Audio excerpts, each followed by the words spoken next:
قل يا أيها الناس إنما أنا لكم نذير مبين فالذين آمنوا وعملوا الصالحات لهم مغفرة ورزق كريم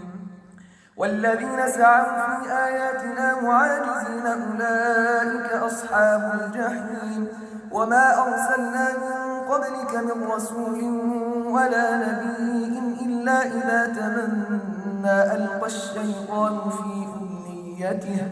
فينسخ الله ما يلقي الشيطان